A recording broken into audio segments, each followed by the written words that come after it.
At ngayon, ibabahagi naman niya ang kanyang mga prediksyon para sa taong 2026. Mostly Luzon, dapat talaga kayong mag-ready. Kung masabi ko sa inyo na 2025, bangka ang kailangan, baka sa 2026 kailangan na natin ng yate. Mostly sa mga bagyo, papasok sa bansa natin ay halos nasabayan ng lindol.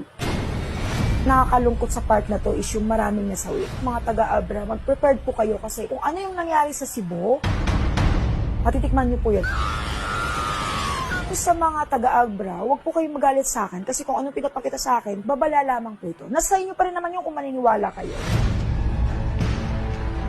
Sa 2026, even 2027, merong dalawang bansang Asia na talagang matuloy yung gera. Medyo madamay lang tayo. Sa taong 2026, magkaroon po talaga ng terrorist.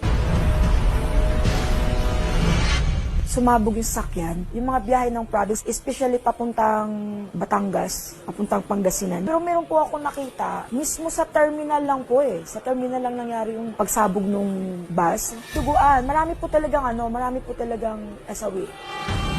Meron po ako nakita sa taong 2026 na 4 na sasakyang himpapawid na ma-hijack. Ang isa po doon is talagang sumabog po.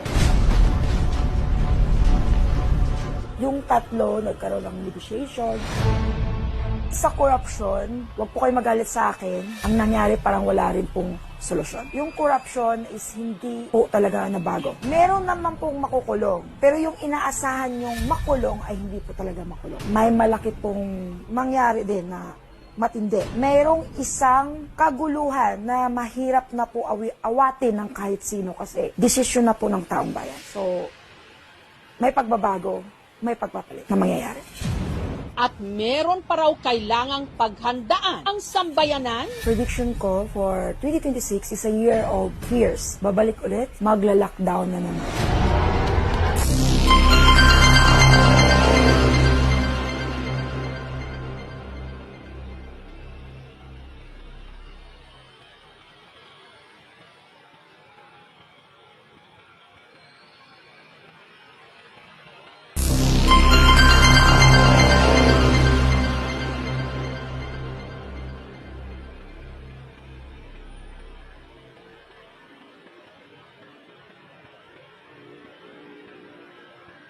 Nailahad na ng kilalang psychic na si Rudy Baldwin ang mga nauna niyang prediksyon para sa taong 2026. Pero meron pa siyang isang babala. Dapat talaga paghandaan ninyo yung pandemic. Kasi babalik po yung 3 klase ng pandemic. Magla-lockdown na naman. Babalik si monkeypox. Tapos may 2 pang pandemya na papasok na malala.